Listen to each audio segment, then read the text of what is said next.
السلام عليكم ورحمة الله وبركاته. بسم الله الرحمن الرحيم. الحمد لله رب العالمين وصلى الله على محمد وآله الطاهرين. اللهم صل على محمد وعلى محمد. Yes, before starting lesson number 13, there was a question last night, because we were discussing that an apple seed will always be an apple, become an apple. It never rebels against its duty. And we said it never rebels against the deen which it's been programmed to do. Then someone asked the question as to what are this genetic manipulation that can arise. If you can manipulate the genes of the nucleus of, for example, the seed of the apple. Here, sometimes when you genetically manipulate the genes, for example, of an orange, sometimes you get a bigger orange through manipulation. Sometimes you can manipulate it to get a smaller orange. Sometimes you may manipulate it for the orange to be resistant to a particular climate. These things are all different states that by manipulating the genes, it gives rise to this. Sometimes, for example, you can make the orange color of the orange more prominent, or make the skin of the orange smoother or softer, whatever, or thicker. But it's still an orange though. The seed becomes an orange. It doesn't become an apple. So then the question is, can you manipulate it for the seed, orange seed, to become an apple?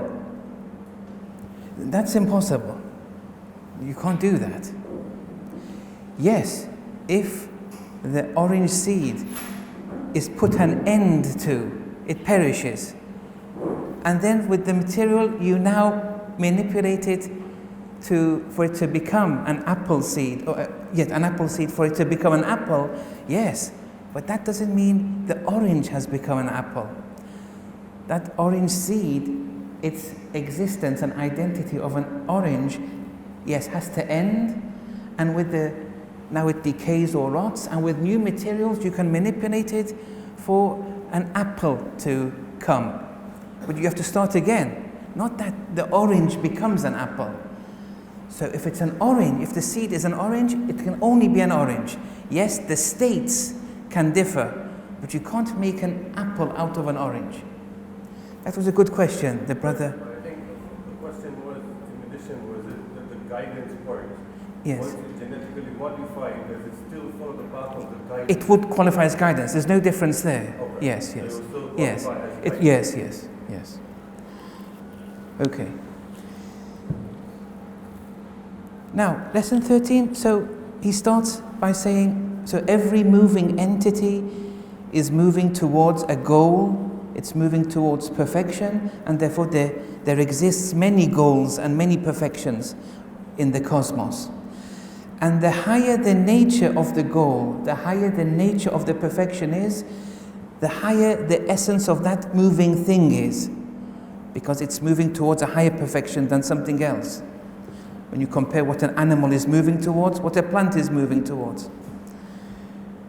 Now, we ended here, because he always gives a summary of the previous session before. With respect to any X moving existent,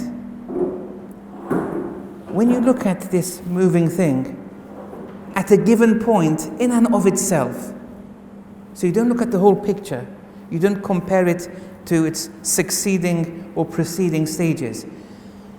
At any given point, in and of itself, when you look at a moving thing, at that point it's faultless. It's complete. It's only when you compare it to its succeeding phases, the term fault or deficiency arises. If you think about it, yes. Any given thing, when you look at it only at that point, and you never compare it with its succeeding point, you say it's complete. with respect to itself at that given time without comparing. This is linked with that prescription he gave in lesson 6. When you come into existence instantaneously and when you look at different things. Now, so the seed, for example, qua seed in and of itself, only when you compare it with the plant stage of the seed, you say, now this seed is deficient. Only then you can say it's deficient. Otherwise, the term deficiency or fault is inconceivable when you look at it in and of itself. That's one point. Then he says, with respect to any given thing at a particular stage that we say is complete in and of itself, he says there exists perfect order and harmony in relation to itself.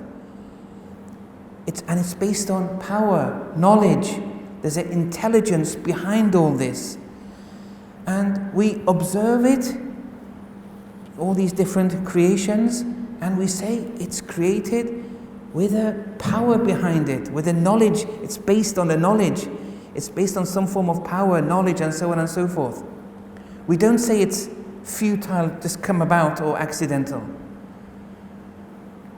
So with respect to any given thing, in and of itself, it's complete.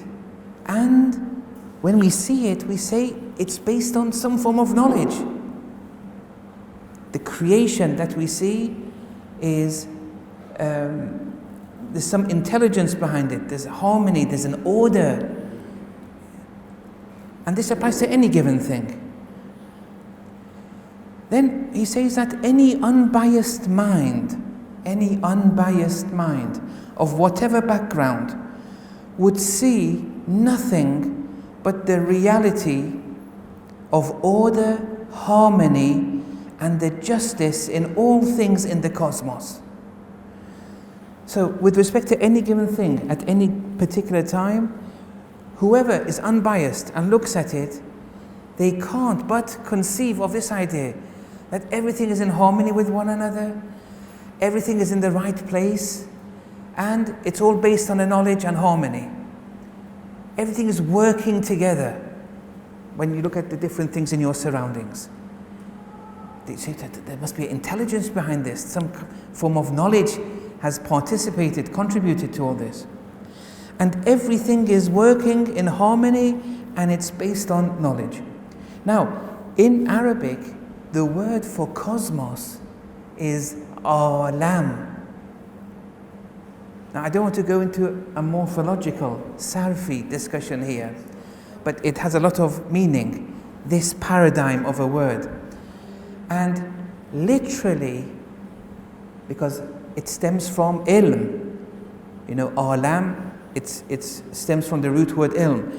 Its literal translation, alam, would be that by means of which ilm arises.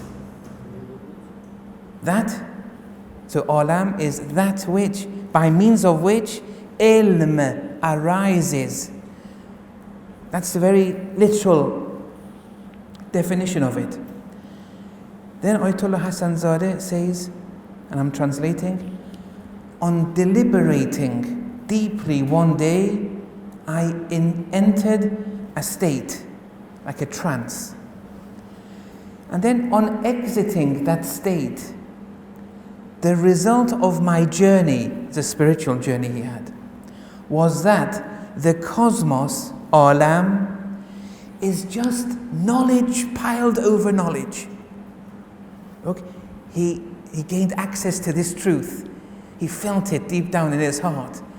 That this alam, everything, it's knowledge over knowledge. Because when you deliberate on anything in and of itself, you see order, you see an ilm behind it. And then he says, "O friend, don't take these matters lightly.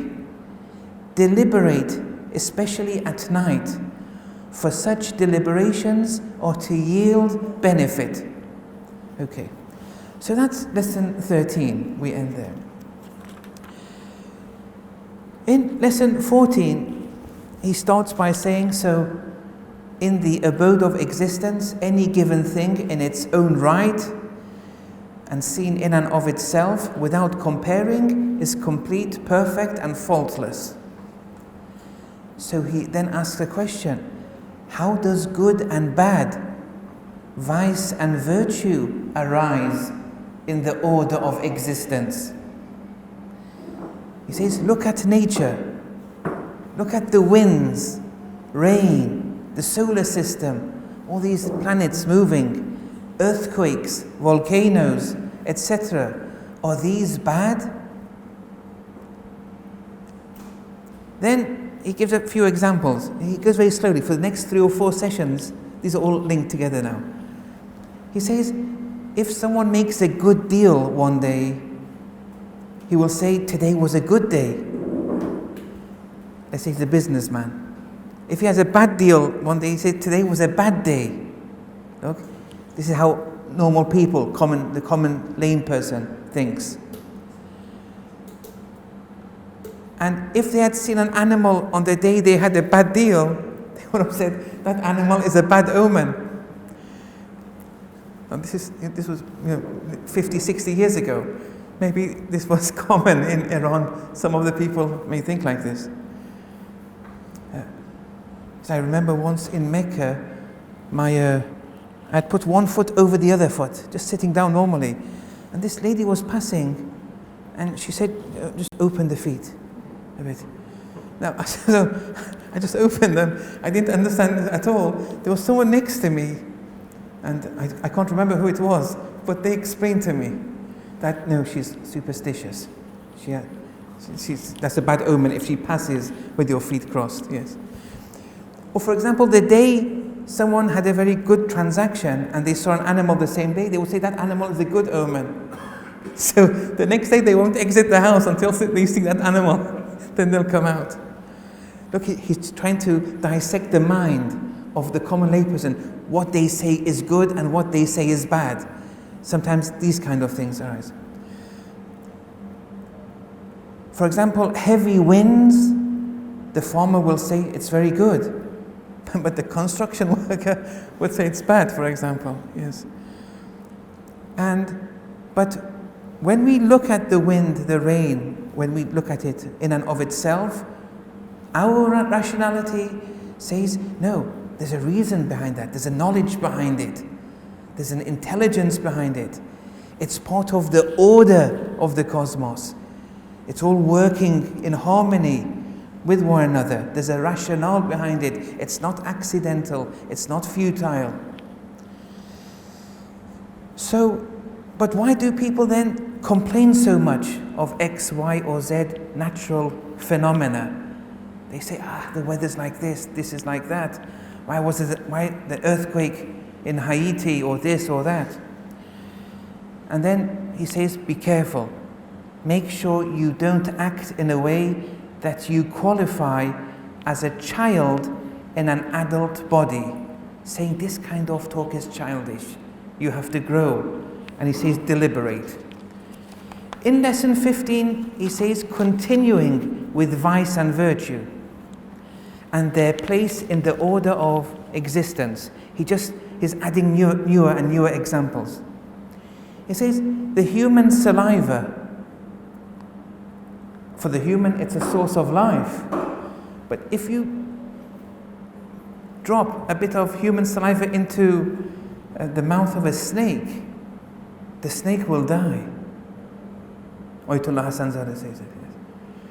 But for humans, it's a source of life. It's good for one's digestion and other uses. With the snake too, the saliva of the snake is essential for the snake. But for humans, it's going to cause problems. So here it seems good and bad seems to be relative here. Depends what you're comparing it to. You say good or bad. But in and of itself, if you had looked at it, it has to be, it can't be anything but good based on a knowledge behind it. perfume, for example, he says, and these are his own examples I'm translating. He says, this is quite good for here, because he says perfume is good for humans. They like it, but it's bad for mosquitoes. Actually, this spray for mosquitoes, I was surprised it has a very good odor. Maybe they scared the mosquitoes with a good odor in the spray that they have. Or for example, human fertilizer. It's bad. If we come across it, we say, what a bad smell. But it's a source of life for agriculture, and so on and so forth. So look, when the comparing happens, the good and bad arises. But when you look at it in and of itself, there's a purpose behind it. It has a use. Just because we're ignorant of it, we constantly say bad. Or when someone is afflicted with influenza, having a shower on day 1 is very harmful. Having a shower on day 7 is very beneficial.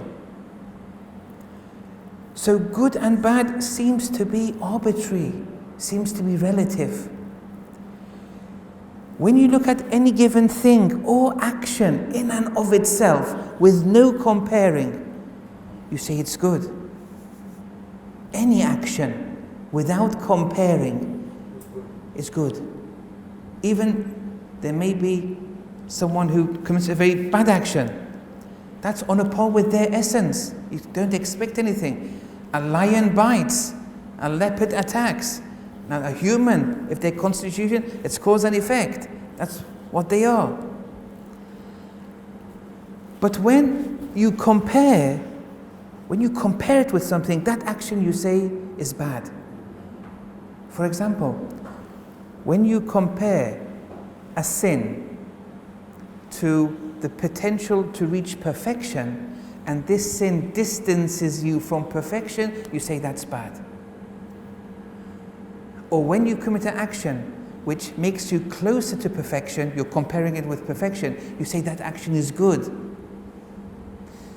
But if you didn't compare it to anything, you just look at the action in and of itself, it has to be good. It's part of the whole order of the cosmos. Okay, and here he ends lesson number 15. Continuing, as I say, the reason I'm not stopping, because 3 or 4 lessons, it's all on the same. He gives just examples and he adds an extra element. He gives more examples, he adds an extra element. So with lesson 16, so vice and virtue of existing things seems to be relative, and it only arises when you compare. Any existent, when looked at in and of itself, by its own right, you can't say it's defective. But when you compare, it no longer has the value or degree of perfection that something more perfect has. It's only when you compare. Now he gives other examples. He says, you compare a non-ripe fruit with a ripe fruit. Okay? When you look at them in and of themselves, they're complete in and of themselves at that point. But when you compare it with one another, yes, you say one is, people are attracted towards that which is more perfect, the ripe fruit. Someone with less knowledge and someone with more knowledge, when you look at it in and of itself, they're both complete in their own right. But people, when you start comparing, people are attracted to the one with more knowledge. Not all calligraphers, he says, khattat, not all calligraphers are equal in value. People are attracted to those which provide more perfection. Not all poets manifest in the same degree. And then he ends by saying, so endeavor, O friend, towards perfection. You endeavor towards that which is more perfect in order to attain to salvation. Avoid futile intermingling and waste of time. Acknowledge that most adults in our era have yet to reach puberty. Most adults. The mind hasn't reached puberty. They have reached biological puberty, but they're not thinking. They're not looking at the cosmos, deliberating. What's happening? Where am I? What am I? And so on and so forth. In lesson 17, and this, the whole question now is ending now, this good and bad and everything, it ends in lesson 17. He says, so in its own right, when seen alone, any X thing is good per se. When you compare it, good and bad arise. Now those who complain of earthquakes, it's a result of their ego, their self-interests, their self-centeredness. Why, when there's an earthquake in Haiti, you don't move, nothing happens. But when your ceiling is leaking, you groan and complain, what's happening here? You see? So you say, if you're experiencing the earthquake, it's only because you've lost something. It's a self-centered experience. And this is a type of ignorance. One must be aware that all existing things are connected to one another. And for example, if there's no rain or no wind, the carpenter can't do one's job. They won't have food or something to eat or drink. And if the carpenter abandons one's job and becomes a farmer, will they then still say, for example, rain and wind is bad, for example? See, that's self-interest. They're looking at their own self-interest. What if they become a farmer, then there's a drought? Then they say the drought is bad. Why? Because they're losing out. So they're comparing it to their own, what they want, their own self-interest. So Ayatollah Hassan says it's better to not open one's mouth. Silence has many benefits. Be polite before the order of the cosmos. They're all working in order. Be polite. Don't say anything which comes in your mouth. And he says the first benefit of silence is that you exit the group of the ignorant. Each one of us, in turn, represents one limb, one organ of society's limbs. And there's interplay and connectedness between us all. People too, we're all connected with one another, more or less. Look around this room and see how many people we are indebted to. Now these examples are my own, because his room was something else 60 years ago.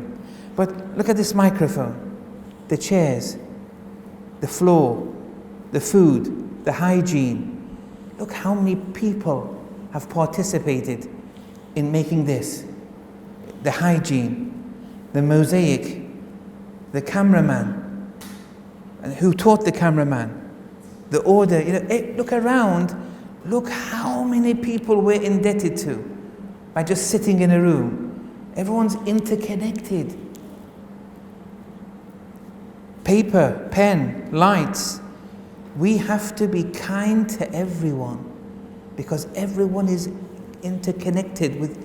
Now, for example, me and someone who's lying down on the beach in the Amazon, for example, we are also connected. But there the link is very weak. But sometimes with me and you living in the same city, in the same district and so on and so forth, the connection is much more. For example, your great-grandfather may have been the teacher of someone else. That person's father may have cleaned, for example, the street of your aunt's road. And it's just, if you think about it, the millions and millions of interconnections between people, let alone things. Things are also all interconnected. Whatever is a thing is connected with everything. All things are interconnected. So, for example, this case and a meteorite, 2 meteorites which hit together, let's say millions and millions of years ago, even these are connected. And we spoke about this in one of the earlier lessons, but he left an open question. They're connected through what? That has to be answered. And he said, look at our limbs of our body. Our limbs of our body, they're all connected. in a way that if you take one limb away, the body will decompose. Our limbs, they are connected through what? That's still left open. We'll come to that. And therefore we have to be kind to all. This is an ethical prescription. One of the reasons we have to respect anyone is because we're connected to them in some way, but we don't know. And we should never differentiate, never be impolite. Also, since all things are connected, all things now, that was all people, since all things are connected, we have to respect all things. So when raising your children, you don't say mosquitoes are bad to them. See, we have nothing to do with them, but mosquitoes are important. They have some function in the order of the cosmos. Rather than saying X thing is bad, that's not right. He says, keep quiet, be polite. Yeah. So everything has its own place. True, some bear more value and nobility, but all deserve respect. You can't miss a link. You can't take one out and say, I wish this wasn't here, for example. And it's the result of the interconnectedness and interplay amongst all existing things that makes us have the order in life that we experience. Okay. I think we'll stop here for now, if there are any questions, and then we'll continue with one or two other. Yes.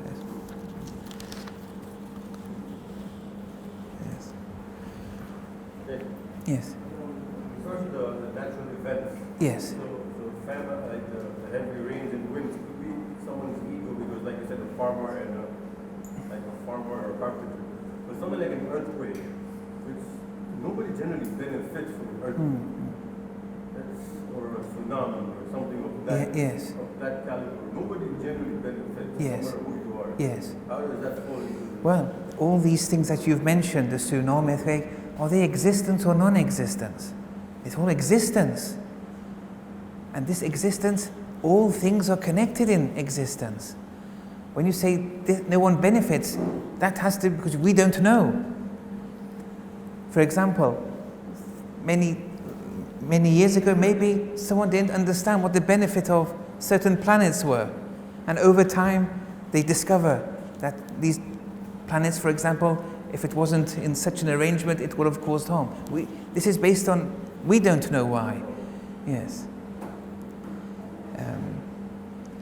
Yes. This next session, if there's a whiteboard, I could explain it easier.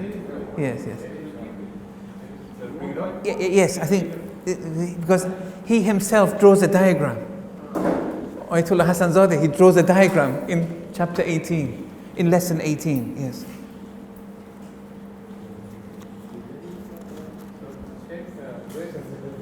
Those things which are secretly bad, Yes. mosquito, Yes. malaria, dirty water outside your house, Yes. theft which may be going on.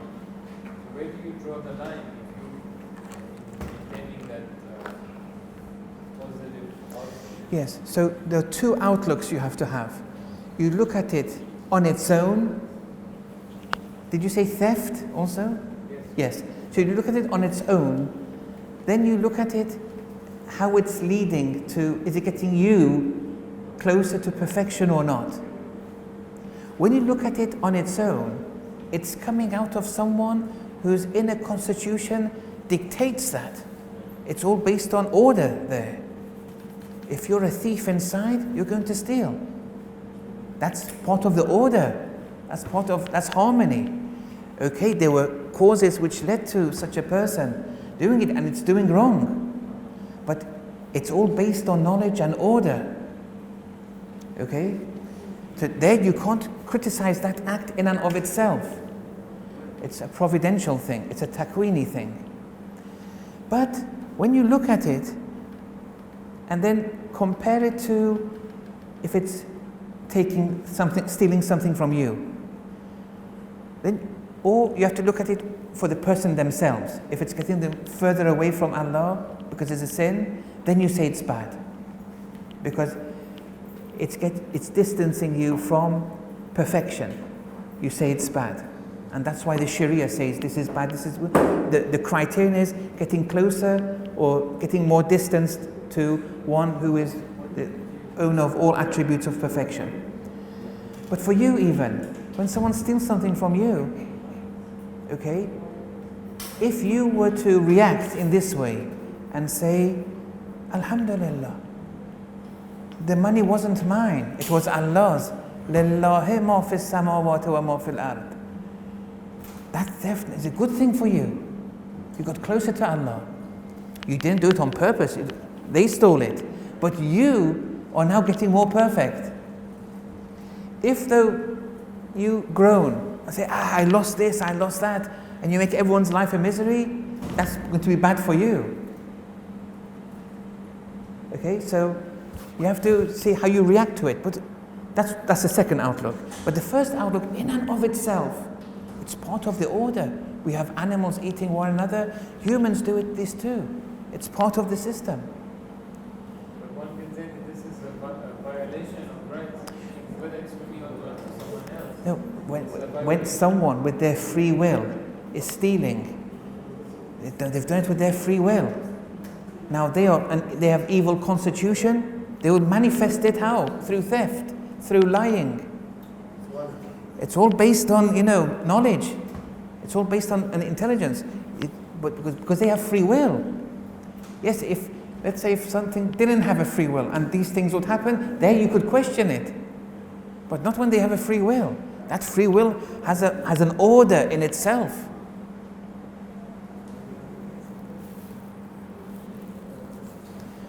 Okay. So we'll go through one or two other lessons. Now, do I have to stand there? He starts off by saying, so everything is good in and of its own right. It's based on order, it's based on knowledge, and everything is moving towards perfection. These we've gone through. Now he says, these are new terms now.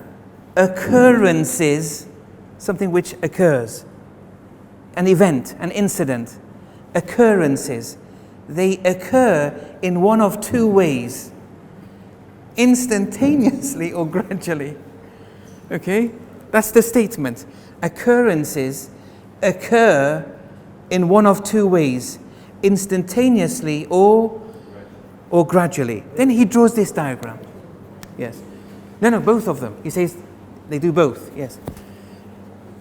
He says, imagine there's a straight line. You want to move B this way so it becomes aligned with C. Okay? So you move it like this. Yes? Until it becomes C and it becomes parallel with A. He says this movement is gradual. Occurrences occur in two ways. So here the occurrences make the second line becoming parallel with the first. It occurs gradually by moving. Occurrences occur instantaneously too. At the time, at that point, it reaches there, it's instantaneously occurring. But here, as it's moving from here this way, it's gradually moving. So it's gradual movement, or gradually occurring, or instantaneously occurring. That was just this diagram I just wanted to, and that's just to remain loyal to the text here, yes. Okay. So here, the movement of a seed to an orange, now, is that of the gradual type or instantaneous type? Gradual. Very basic, very simple things. Now, in this movement, he says that attribute which occurs or arises gradually, it needs a place or it needs a locus of occurrence. It needs a subject for that, when that when the attribute of something wants to arise, wants to occur, it needs a place or locus of occurrence. He gives an example. For example, water, when you heat it, it gradually becomes warm. Warmth is the attribute. Warmth. This attribute, when it wants to occur, it needs a place to occur. A locus, they call it, a locus of occurrence. So here it would be, the locus would be water. Otherwise, without water, warmth. It needs a subject for it to arise. Okay? So water, for example, would be the subject, warmth would be the attribute. For example, the attributes of an orange, when the seed wants to become the orange, it needs the orange, but now the attributes of being the color orange, being big, being small, with a thick skin, soft skin, all these, they need a medium. That medium is called the locus of occurrence, the subject. The attribute arises, occurs. Okay? So with the movement of the seed to the orange, it is movement. And with this movement, we need a subject, but attributes occur gradually. The states of the orange, the different attributes, they occur with movement gradually. That's an important point here. Okay, so he says now, after giving a picture and some examples, he says, let's give a definition to movement. So far we've said everything is moving. We said everything is moving towards perfection. It's moving because it's in need, because it's deficient. It wants to get something. Now he says there are two types of occurring. He's given examples. Now he wants to give a definition. This definition is important. He says, let's define movement as such. The exiting of a subject from not having a state or attribute or perfection. So we have a subject, that locus of occurrence. It doesn't have an attribute. It doesn't have a perfection. It doesn't have a particular state. The exiting of this subject from that status where it is lacking to being in possession of a state or attribute or perfection. Okay? The exiting of a subject from not having a particular state or attribute or perfection to having that state or perfection or attribute. Put all that together gradually, step by step. Now, is that clear? That's the definition of movement. The term exiting is very pivotal. We need this term of exiting. So there's something which doesn't have a particular attribute, like the water which is cold, it doesn't have warmth, or the seed which doesn't have a body yet or a color. Exiting it from this stage to a state where now it has warmth or has color X, Y, and Z.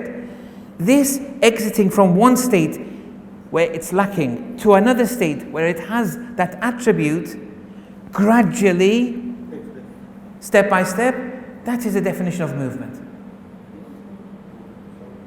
What's the difference between that and the birth of something? The birth? What do you mean by birth? Yes. You mean with an embryo becoming a fetus and anything that's born, maybe something becomes a seed or an embryo becomes something. Yes. So, with the embryo, it's lacking many attributes on day one. It exits that stage, it acquires, as it evolves in the womb of the mother, it acquires now states it was lacking before. At day 7. On day 7, it's lacking things. At day 7, it evolves and acquires states or perfections that it was lacking. So it exits that stage, it enters another stage. So it keeps on going. There's a constant exiting from one state to another state. The initial state is a deficiency. Is it a moment by moment exit? Yes, it's moment by moment. Yes, moment to moment. Yes.